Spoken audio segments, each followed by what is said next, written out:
क्या आपको भी इस बात का कंफ्यूजन होता है बच्चों कि आखिर इंडियन रुपीस का वैल्यू गिरने पे आखिर एक्सपोर्ट बढ़ कैसे रहा है? तो चलिए इसी को समझते हैं। चलिए एक हाइपोथेटिकल एग्जांपल लेते हैं। मान लीजिए अमेरिका में एक पर्सन बैठा हुआ, ठीक है। अब वो अमेरिका का आदमी इंडिया से आलू खरीद के जाएगा, ठीक है। हम लोग आलू बेचेंगे। तो मान लीजिए इंडिया में आपका 25 रुपए केजी के हिसाब से आलू बिक रहा है, ठीक है। अब वो पर्सन इंडिया में आएगा, फॉरेन एक्सचेंज कन्वर्ट होगा, $1 देने पे उसको कितना पैसा मिलेगा? मान लीजिए अभी 50 रुपए, समझने के लिए आसान वैल्यू लेते हैं। $1 पे उसको कितना मिल रहा है? 50 रुपया। तो 50 में कितना आलू लेकर के जाएगा? 2 केजी आलू लेकर के जाएगा, ठीक है।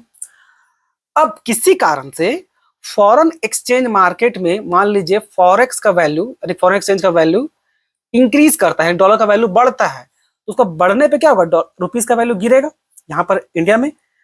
यानी कि मान लीजिए पहले हम लोग उसको $1 पे 50 रुपए दे रहे थे, अब $1 पे उसको अब 100 रुपए दे रहे हैं, क्योंकि क्योंकि फॉरेन एक्सचेंज मार्केट में डॉलर का वैल्यू स्ट्रांग हो गया, तो इंडिया में रुपीस का वैल्यू गिरेगा।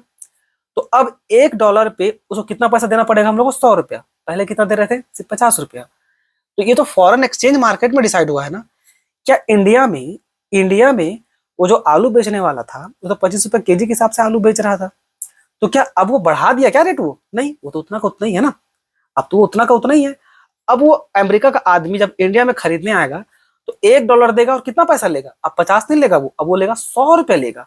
तो जब 100 रुपया लेगा तो 100 रुपये में कितना केजी आलू लेके जाएगा वो? अब तो 4 किलो आलू लेकर के जाएगा ना।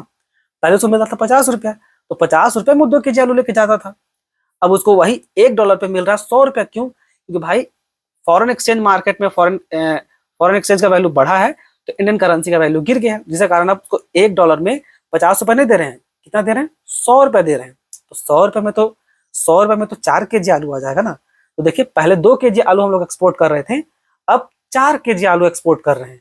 तो इस तरह से बच्चों रुपीस का वैल्यू गिरने पे एक्सपोर्ट बढ़ता है। आई होप आपको समझ में आ गया होगा। धन्यवाद।